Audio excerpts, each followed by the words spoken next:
Like I told in the last lecture, we'll be working out one numerical example for both static rotor resistance control as well as slip energy recovery today. But before we start on that, let me just make a mention about certain restrictions that go along with the slip energy recovery scheme, particularly with regard to the firing angle of the thyristor.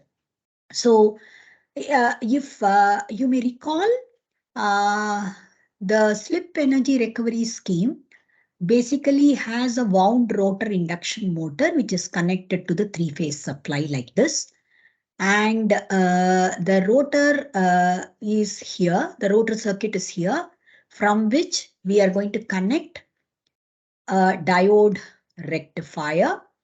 And this diode rectifier is going to convert the variable frequency three-phase AC from the rotor terminals into DC. And that DC is going to be connected to a thyristor converter. So here is the thyristor converter, but the connection between these two, if to restrict the circulating current to a certain value, an inductor will be connected, DC link inductor will be connected, which will allow restricting the circulating current between the two converters. Now we call this voltage as VD1 and this voltage as VD2. And we call this current as ID, and this current was I2, and the current that was being drawn by the induction motor was I1. And from here, the three-phase lines are connected to a step-up transformer. So we are going to have a step-up transformer connected like this. Now let us say this is 1:n is the ratio between the primary side or the rotor side and the grid side. And from here, the three-phase lines are going to be connected ultimately to the three-phase transformer terminals. So this is how it is connected. So this is the third phase, which is connected here. So this is the structure of the slip energy recovery scheme. And what we said was, if we call this current as I inverter dash, and we call this as I inverter, whatever current was flowing here, that is I inverter. These two will be related to each other with the help of the turns ratio here. And the total current what is flowing here, this is I total, which will be the summation of I1 plus I inverter dash. Right?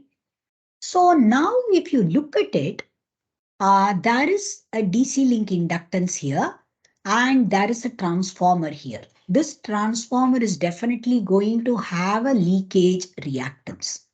Because of the leakage reactance, what is present here, this converter is definitely going to have a commutation overlap.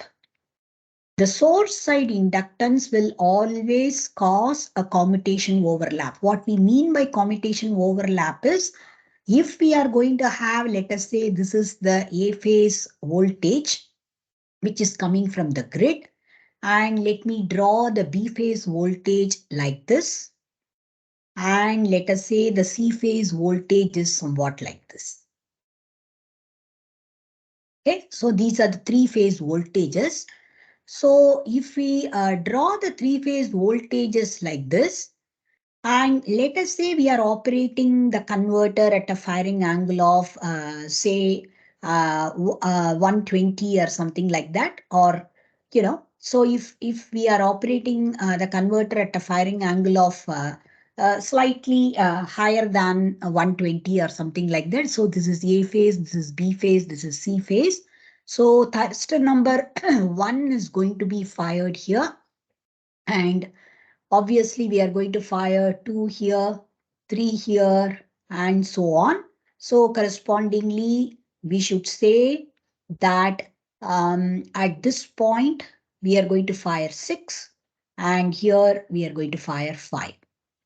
So if we look at the current, normally we should be looking at C phase current becoming positive during this particular portion. So C phase current is going to be positive from here until 1 is conducting. So this is the way C phase current should be. But due to the source inductance effect, the current in C phase will not rise abruptly and it will not fall abruptly. So you would see that the current is rising slowly and it is reaching a peak like this. The same way, this is the way the current is going to fall. And similarly, when you fire 2, the current is going to increase like this and go like this until, um, 4 is going off and your 4 is going on, and then you are going to have the C phase current somewhat like this. So this is going to be the C phase current. The same way we should be able to draw what is B phase current and what is A phase current. So A phase current should actually start from this particular portion where C phase current is ending. So it will increase like this. It will go on like this until B phase is fired. So this is how A phase current would be. The same way when 4 is fired, we are going to have the rise in the current, and this is how it should be. So this is the way IA would be. So the commutation overlap essentially indicates that 5 and 1 are going to conduct together during this portion. So we are going to have 5 and 1 conducting, which means as soon as 1 is fired, 5 is not going to go off. It continues to conduct for some time.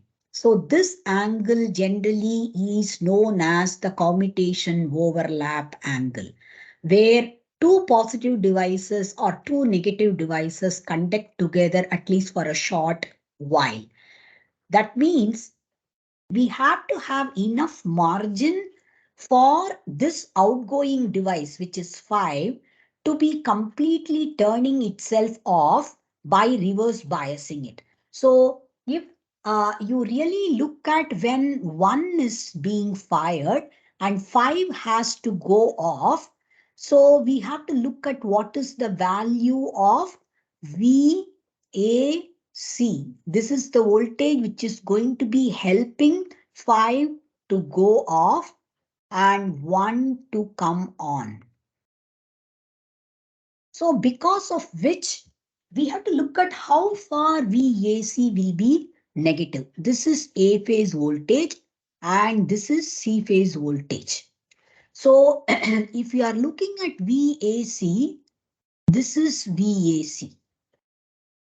So this is VAC. So if I call this as alpha equal to 120 degrees point where 1 is fired. So for 60 degrees, you are having VAC to be positive, which means 5 will be reverse biased if VAC is positive. If VAC is positive. So normally we say that the firing angle alpha max can be up to 180 degrees because we assume that the moment you fire 1 immediately, VAC, which is positive, will reverse bias device number 5 and it will go off. That's what we assume. But device number 5 is not going to stop conducting right away because of this commutation overlap. So if you fire this converter at alpha equal to 180 degrees, there is no timing left for VAC to remain negative and reverse bias the outgoing device. So you have to give certain amount of margin. The margin has to be at least greater than the commutation overlap angle. Whatever is the margin you are giving, that has to be greater than the commutation overlap angle. If the commutation overlap angle is 15 degrees, for example, we might have to give another 5 degrees extra for the device, outgoing device to be reverse biased. and hence recombination would take place. So totally at least 20 degrees we have to give as the margin. So in which case 180 degrees, which is alpha max, minus whatever is the commutation overlap angle, if I may call that as gamma, minus whatever is the turn off angle or turn off time, which is required by the device divided by omega. Omega is the frequency at which this is omega t. What we are writing here is omega t. So this omega, that also has to be taken into consideration. That is the reason why in slip energy recovery, we never consider alpha max, is as 180 degrees. We always consider alpha max, which can be practically implemented, will be about 160 or 165 degrees. This is what we consider so that we give enough margin for the commutation overlap angle as well as for the turn off of the outgoing device. So this is a very, very important aspect in slip energy recovery because the kind of transformer what we are going to use will be a large capacity transformer. So the leakage reactance will be fairly perceivable. The current carried will be fairly large. So all those things will contribute to a good amount of commutation overlap angle. That is the reason why we have to ensure that we give enough margin while firing this particular converter. So I just thought I would mention this. We'll revisit this when we are talking about synchronous motor drive. So now with this, let us try to work out a numerical example on slip energy recovery and static rotor resistance control.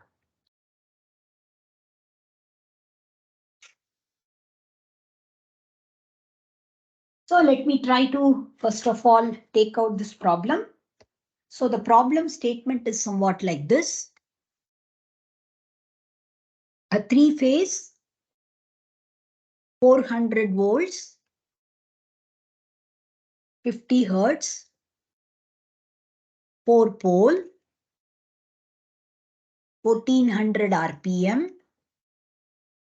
star connected, wound rotor induction motor has R1 equal to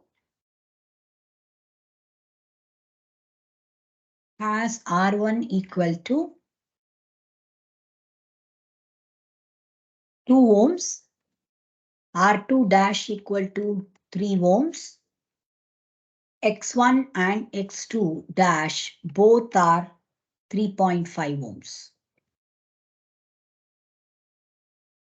Stator to rotor turns ratio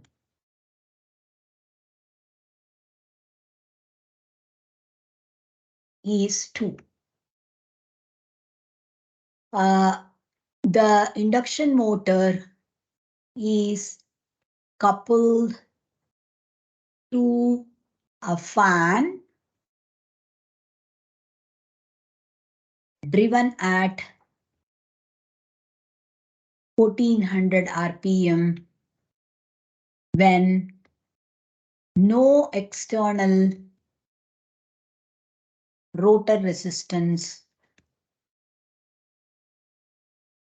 is included. So only with inherent resistance in the rotor circuit, it is able to give a speed of 1400 RPM. That's what it means. The first subdivision is saying that what external resistance must be included to make the fan run at 800 RPM. This is the first subdivision. The second subdivision says if Static rotor resistance control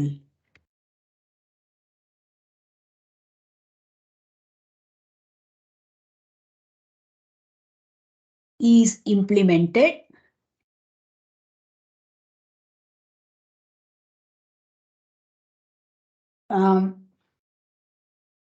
what should be the DC link resistance?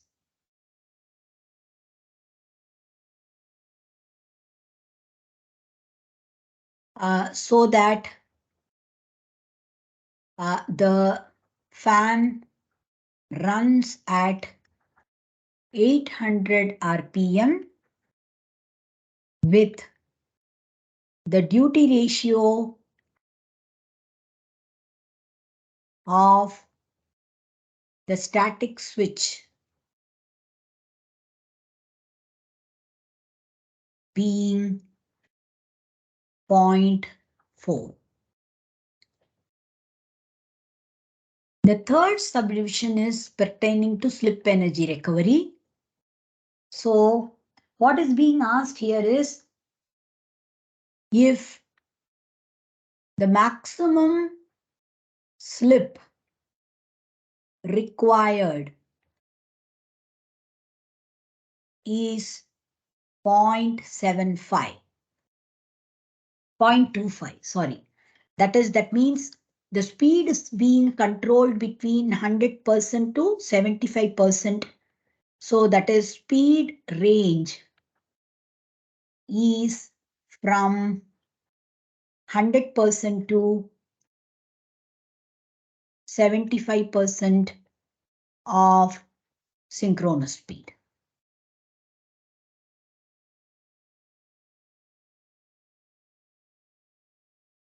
And if alpha max equal to 165 degrees for the thyristor converter,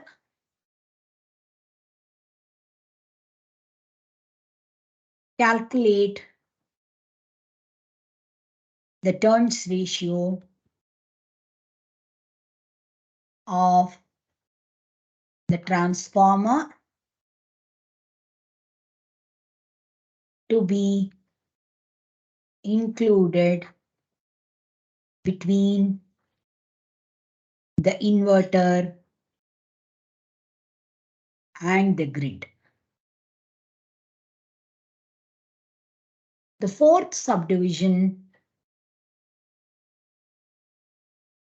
that is being asked is with this transformer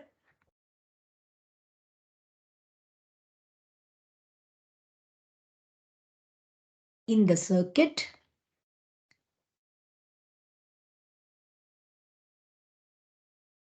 calculate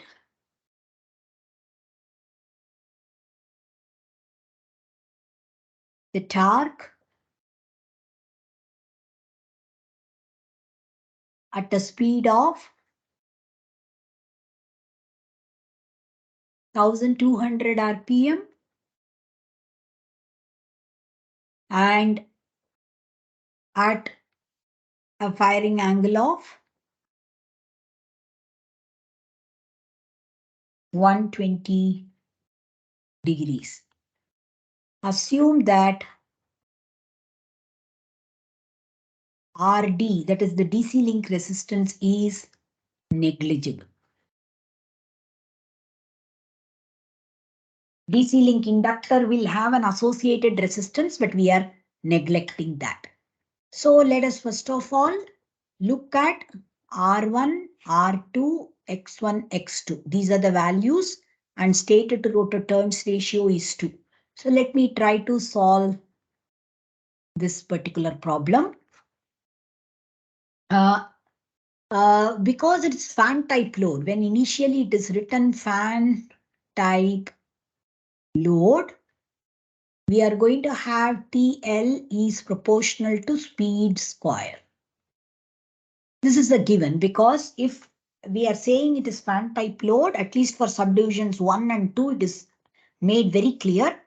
So fan type load, TL is proportional to speed square. So we should be able to calculate what is TL1 corresponding to 1400 RPM. We should be able to calculate. So if you may recall, the load torque should be equal to the electromagnetic torque generated at 1400 RPM, which will be given by 3V1 square divided by R1 plus R2 dash divided by S, the whole square plus X1 plus X2 dash, the whole square. And this is R2 dash divided by S omega S. So this is the expression for the torque. So corresponding to 1400 RPM, the slip will be 100 divided by 1500. Because if it is a 4-pole induction motor and 50 Hertz, 1500 RPM is synchronous speed. So if 1500 RPM is synchronous speed, this is 1500 minus 1400, which is 100 divided by 1500. That is going to be 0.067 or 667. That is going to be the slip. On the other hand, if I want at 800 RPM, the second subdivision what is being asked, you can say the slip under this condition is going to be 1500 minus 800, which is 700 divided by 1500. So 7 divided by 15, that is 0.4667.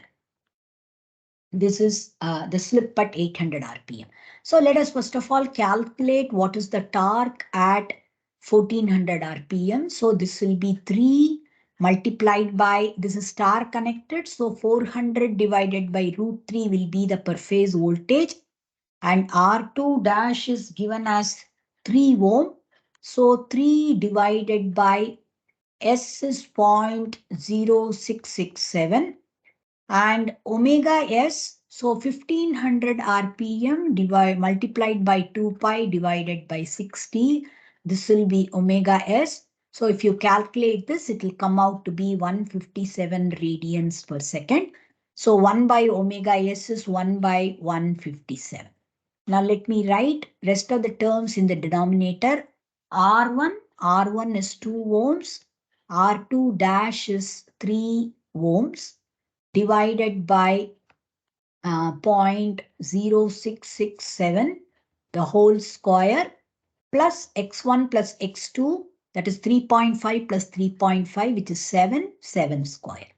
So if we calculate this, I think this comes out to be about 20.2 Newton meter. So this happens to be our torque developed at 1400 RPM. So at 800 RPM, we can calculate the torque developed as 20.2 multiplied by 800 square divided by 1400 square. So that will be 6.6 Newton meter. That's what we are getting.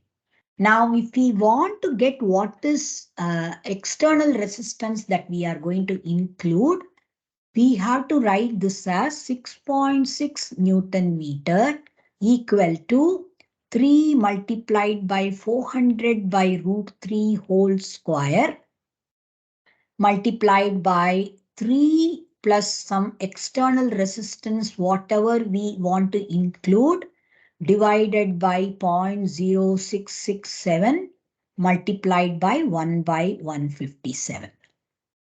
Again, wherever R2 terms come, in those places, we have to include R external dash also as a summation of this. So this will be 2 plus 3 plus R external dash divided by the slip is 4667. So this should be 0.4667. So again, I have to include 0.4667 multiplied the entire thing whole square plus 7 square. Now, with this, we will get definitely a quadratic equation in R external dash. So this can be solved for by a quadratic equation solution. So once R external dash is obtained, then we can say R external dash multiplied by rotor by stator turns ratio, the whole square. So that is 1/4. That will be the actual resistance to be included in the rotor circuit per phase. So we are going to get R external equal to R external dash divided by 4. This is going to be the actual resistance to be included in the rotor circuit. An easier way of solving this is if we neglect R1, X1, X2 dash and so on, we can say TE is proportional to R2 divided by S divided by R2 divided by S the whole square, because we will have 3V1 square divided by S omega S and so on. But V1 is the same everywhere, and we are going to have a slip coming up along with this, and omega S is going to be the same. So forget about this. So this is the reason why we are going to rather say that TE is proportional to S divided by R2. So we can say in the first case, the Newton meter, the torque is 20.2 Newton meter. So we can say TE1, which is equal to 20.2 Newton meter, is proportional to whatever is the original value of rotor resistance, that is 3 divided by the original value of slip. Whereas the second torque, what we are talking about at 800 RPM, that is corresponding to 6.6 Newton meter. That is proportional to 3 plus R external dash divided by 0.4667. So if we use this equation, if I may call this as equation 1 and this as equation 2, comparing these two, we should be able to definitely get what is R external dash. That's not a big deal.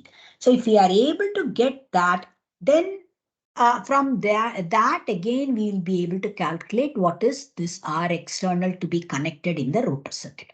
This is an approximation. What we have got here is an approximation. Definitely this is not very accurate, whereas this is really accurate, whatever we are getting.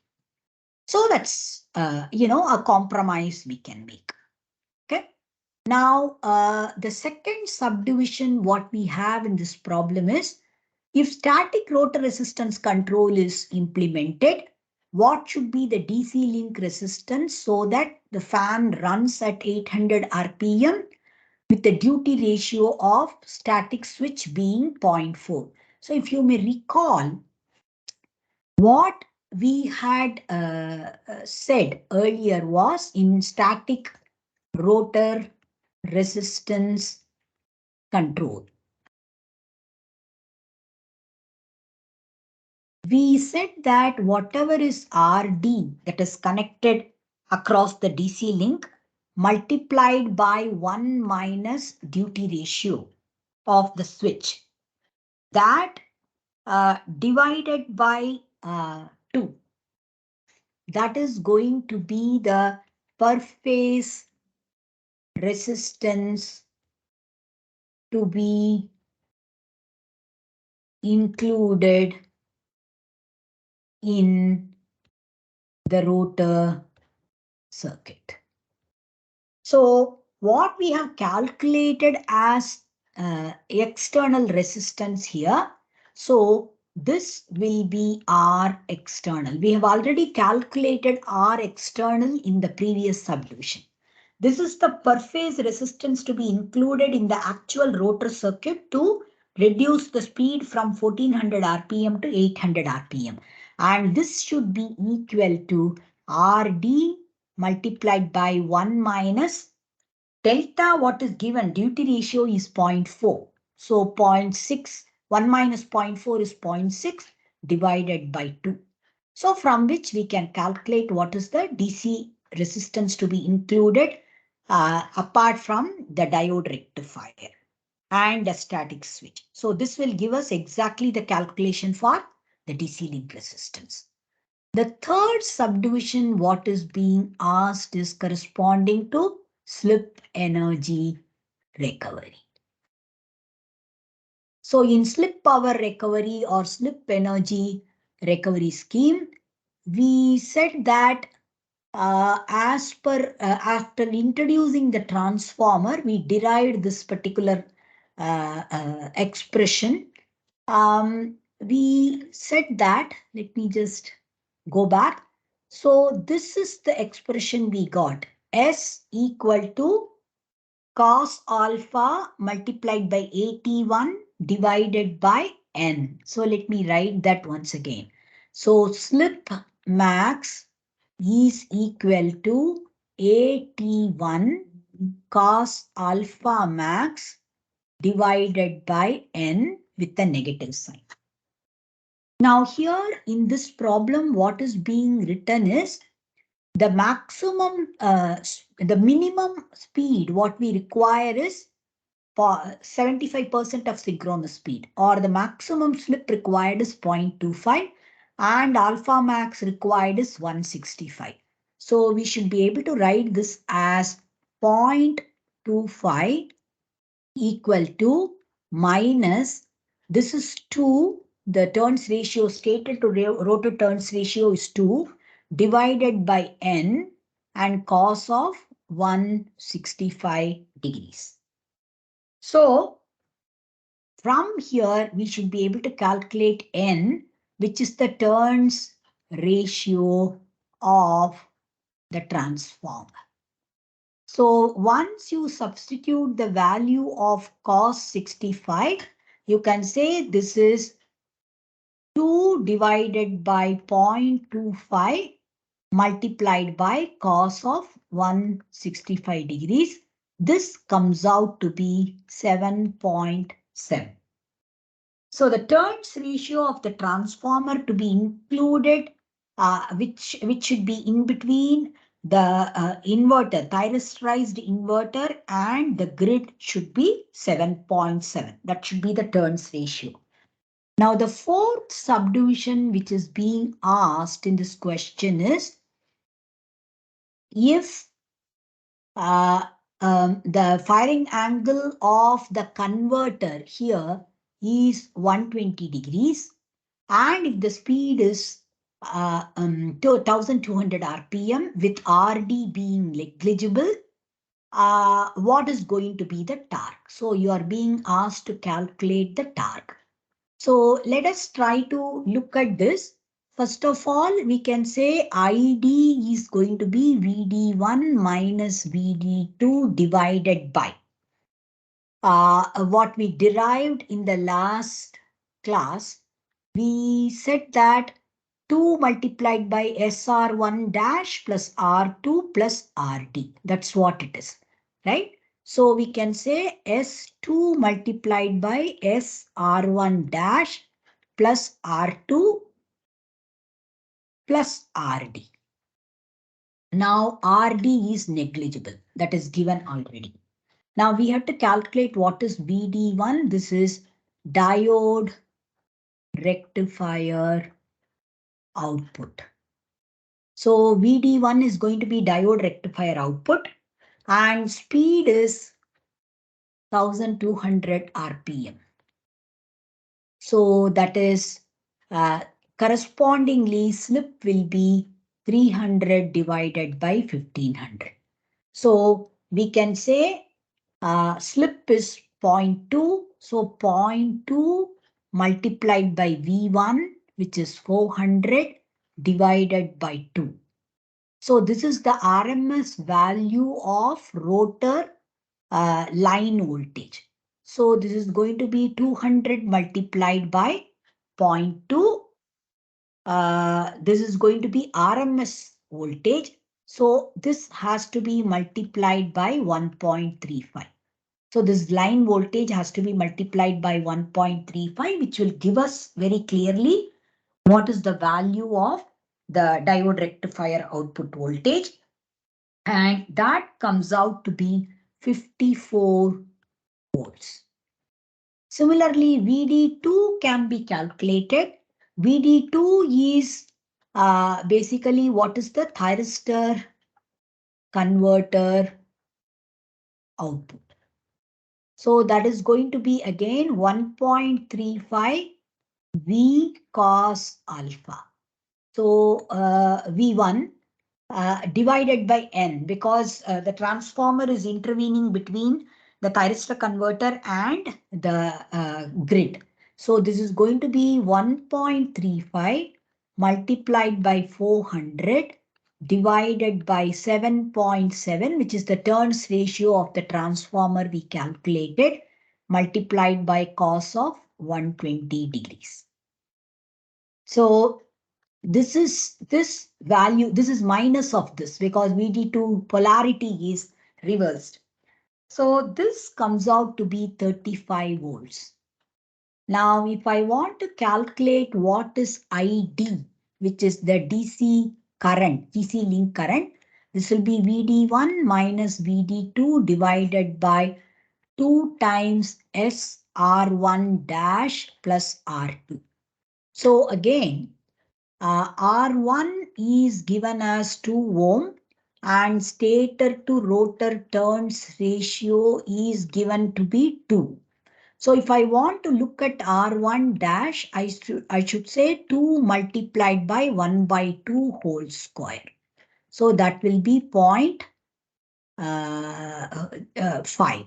So this is going to be 0.5 ohms. So S times R1 dash is going to be 0.5 multiplied by 0.2, which is 0.1 ohm.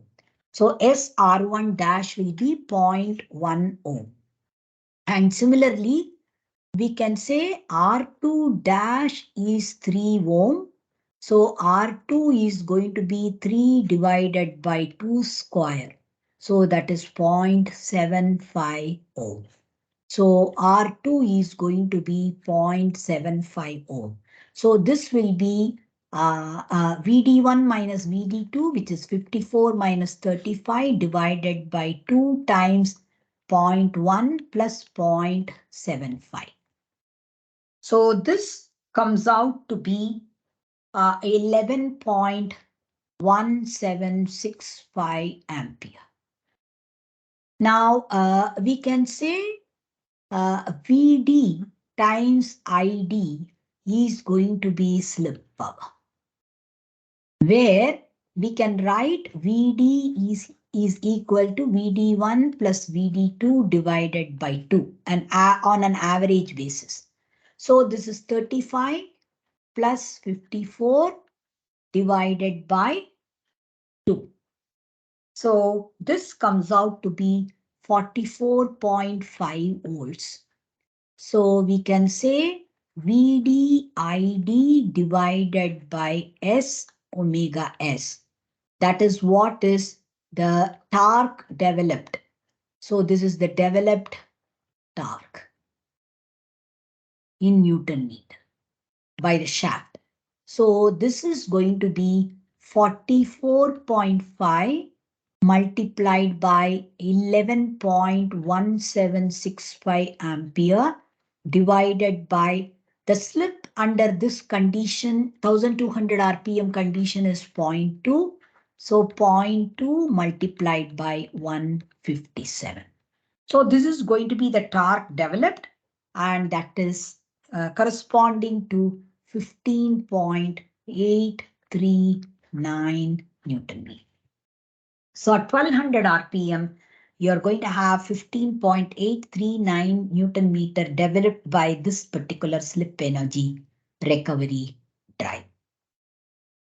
So this is just an example problem I have solved so that you get an understanding of slip energy recovery scheme. So before we conclude on a rotor side control scheme, let us now complete it with something called static Kramer drive. So in static Kramer drive, what we have as the working of this particular mechanism with respect to wound rotor induction motor is somewhat like this. So we are going to have the induction motor stator here, to which we are actually providing the three-phase supply. So this is the three-phase 50 Hertz supply. So grid supply is provided here. And we are having the rotor here, and the rotor is having the three-phase, winding. Now from here, we are connecting a diode rectifier. So let us say we have a diode rectifier. Let me show a complete diode rectifier here, which is connected somewhat like this. So this is the diode rectifier, and what we are having as the voltage here will be approximately proportional to S times V1 divided by whatever is the turns ratio. If I'm talking about stator to rotor turns ratio as AT1, so we are going to have that as the voltage here. And the voltage applied here is V1 at the frequency of F1. Now from the diode rectifier output, we are going to connect basically this output to a DC motor. So let us say the DC motor is here, and DC motor's armature is going to be coupled with the rotor of the induction motor, and that shaft is going to feed ultimately to the load. So the load is getting the torque from both the DC machine as well as from the induction machine's rotor. Now this is connected right here. So the DC motor is getting its supply from the diode rectifier output. So if I look at what is the output here, if I may call this as VD1, and I might connect this along with, let us say, a reactor, because the two voltages may not match exactly with each other at every instant of time. So if we look at what is the voltage right across the armature, so the armature is going to have the plus here and minus here. Let us say this voltage is some VD2. Now, VD2 voltage is almost equal to the back EMF of this DC machine, so it will be proportional to the speed. Whereas VD1 is going to be proportional to the slip. So the two are somewhat different from each other. And if I have a field control here for this particular DC machine, let us say the field is being controlled. This is F1 and this is F2.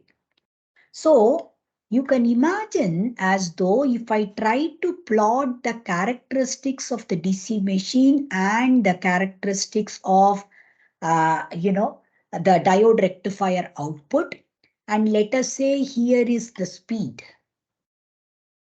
Okay, so this is speed equal to 0, whereas this is going to be speed equal to synchronous speed. So when the speed is 0, the DC machine voltage is going to be 0. When the speed increases, the DC machine voltage will increase.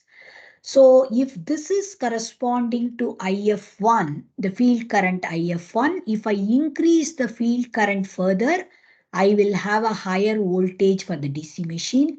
If I increase the field current even further, then I will have definitely even a higher current for the higher voltage for the DC machine. So what we are plotting here is VD2. This is VD2. So VD2 is corresponding to this green color characteristics that I have plotted, and IF1 is going to be smaller than IF2 and which will be smaller than IF3 as well. All these three currents are going to be related like this. For three different field currents, we have plotted DC machine voltage characteristics. Now, if I try to plot what kind of VD1 I will have for this particular diode rectifier along with the rotor terminals of wound rotor induction machine, I should plot it as though when the speed is synchronous speed, slip is 0, whereas when the speed is full, it is actually 0 speed, the slip is 1. So I'm going to have a characteristic somewhat like this. So I will be, this is the plot of what is VD1 with respect to speed. Now, if you look at it for different field currents, I will be able to get three different kind of operating points for the speed. And when I get three different operating points for the speed, both this motor as well as the wound rotor induction motor generate electromagnetic torque, which will be additive and ultimately that will be feeding the load, the torque requirement of the load, basically. So static Kramer scheme essentially uses slip side or rotor side voltage to be fed to a DC machine, and the DC machine is generating a torque, and this torque of the DC machine and the torque of the induction machine both are added together to feed to the load. So in the case of static Kramer drive, what is being done basically is the rotor terminal voltage is utilized to run a DC machine whose torque is actually feeding the load. So in that sense, by adjusting the field of the DC machine, we are able to get three different speeds. So this could be omega 3, this could be omega 2, and this could be omega 1. So depending upon the field current value, we would be able to get three different speeds in this particular case, which is again utilizing the slip power to ultimately generate an electromagnetic torque with the help of a DC machine. So this is called static Kramer scheme. So in this particular case, the control what we have shown is by varying the DC machine's field current. Rather than that, we can replace this diode rectifier by a thyristor rectifier, in which case we would be able to get two or three different or n number of characteristics for the VD1 value, which is actually from the induction machine itself. So if I am looking at one particular alpha, so this may be alpha equal to 0 degree. This may be alpha equal to, let us say, 30 degree. This may be alpha equal to 60 degree and so on for the thyristor converter. So this will be VD1 using an SCR converter. So instead of diode converter, we can use an SCR converter. The same way for the DC machine, rather than using varying field current, I can just use one single field current and I would be able to get only one single characteristic. So this will be VD2 with a constant IF field current. So with this, you can see again, you would be able to get different values of speed. So this is omega equal to 0 and this is omega equal to omega s. And we will be able to obtain either omega 1 or omega 2 or omega 3. So the static Kramer scheme can be implemented either by using a thyristor converter and a constant value of field current for the DC machine, or we would be able to implement the same thing by using a diode converter, but having different values of field current, adjustable field current for the DC. So we had seen basically three different methods of controlling the speed of a wound rotor induction motor. One is rotor resistance control. It could be by static means or it could be by having a three-phase resistance box. The second one is by slip energy recovery,